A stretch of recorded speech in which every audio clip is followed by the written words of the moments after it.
Sziasztok! Mielőtt belevágunk a ranglistákkal kapcsolatos témába, szeretnék valamit elmondani. Nem vagyok profi média szereplő. Aki ismer, tudja, hogy a való életben sokat mosolygok, de nekem nem természetes kamerában mosolyogni, mert közben nagyon koncentrálnom kell, hogy ne rontsam el a szöveget.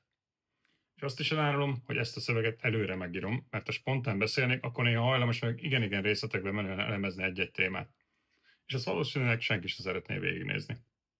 És még egy szolgálati közlemény, mielőtt tovább megyek. A péntek esti élő HFMB forduló helyszíne a Mosszelen belga söröző alaksori külön termében lesz. De akkor térjünk el a lényegre.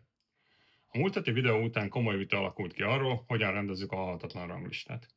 Sokan érveltetek amellett, hogy a pontszám legyen az elsődleges, jó páran pedig amellett, hogy inkább a rang számítson, hiszen ez egy örök ranglista. Mindkét oldal nagyon jó érveket hozott, és tényleg látszik, hogy ez mindenkinek fontos téma. Áttesszünk minden hozzászólást, és mostanra egyértelműnek tűnik, hogy a legjobb, legigazságosabb megoldás az, amit Edward javasolt. Ez szerint nem választani kell a két rendszer közül, hanem mindkettőt megtartjuk. Ezért be fogunk vezetni egy lapozható ranglistát, tehát lesz egy olyan nézet, ahol a rang az elsődleges rendezőelv, és lesz egy olyan, ahol a pontszám. Ti pedig egyszerűen csak váltani tudtok majd a kettő között, attól függően melyikre vagytok kíváncsiak. Így mindenki megtalálja azt a nézetet, ami számára a legértelmesebb és legmotiválóbb. Viszont ez egy olyan módosítás, ami technikai szempontból kicsit bonyolultabb, emiatt csak a következő kötelező kliens frissítésnél tudjuk majd kirakni a jövő hónapban. És ebben a frissítésben tervezünk más ranglistákkal kapcsolatos újításokat is. Jelenleg a szezon ranglista tulajdonképpen az utolsó heti ranglista.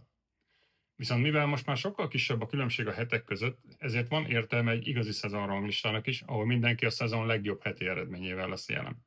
Tehát ha a második héten van a legtöbb időd, és az lesz a legjobb heted, akkor azzal is szerepelhetsz a szezonlistán. Bevezetjük a klánok részére is a szezonranglistát, hogy a 4 heti következetes munkát is értékeljük, de csak a 4. heti hajrát. Hangsúlyozom, ez nem a heti lista helyett lesz, hanem mellette. Lesznek majd más újdonságok is, de ahogy mondtam, szigorúnak kell lennem magammal, különben egész estés videó lesz a végén. Köszönöm mindenkinek, aki részt vett a vitában, érvelt, kommentelt, vagy segített tisztában látni a helyzetet. Nagyon sokat számít, hogy ilyen aktív és gondolkodó közösség vagytok. És végül köszi, hogy meghallgattatok, további jó játékot, sziasztok!